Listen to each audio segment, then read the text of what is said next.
আজকে এই 140 নম্বর ওয়ার্ডে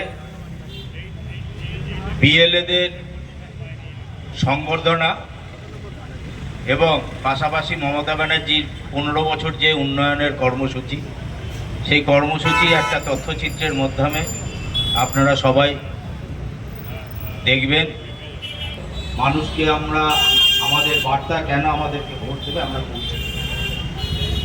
আমরা এইভাবে নির্বাচনী প্রতিদ্বন্দ্বিতা করি, কিন্তু কোনোদিন আমরা মঞ্চ বেঁধে ভাবি না যে আমাদের নির্বাচনগুলো, প্রত্যেকটা নির্বাচন আসার সময় আমাদের দলের সব থেকে বড় সম্পদ, যেটা মমতা ব্যানার্জি, অভিষেক ব্যানার্জি সবসময় বলে থাকে, আমাদের জন্য আমাদের কর্মীরা প্রতি মুহূর্তে যদি না সচেষ্ট হতো, মমতা ব্যানার্জির বার্তা নিয়ে প্রত্যেকটা ঘরে ঘরে যদি না পৌঁছে যেত, তাহলে আজকে আমাদের পঞ্চায়েত থেকে সাংসদ পর্যন্ত নির্বাচনে, যে প্রত্যেকটা নির্বাচনে একটার পর একটা নির্বাচনে আমরাই আমাদের প্রতিদ্বন্দ্বী।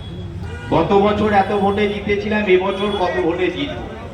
এই যে প্রতিদ্বন্দ্বিতা, এটা কিন্তু সম্ভব একটা পর পর প্রত্যেক বছর ওদের মুখ থুবড়ে পড়ছে।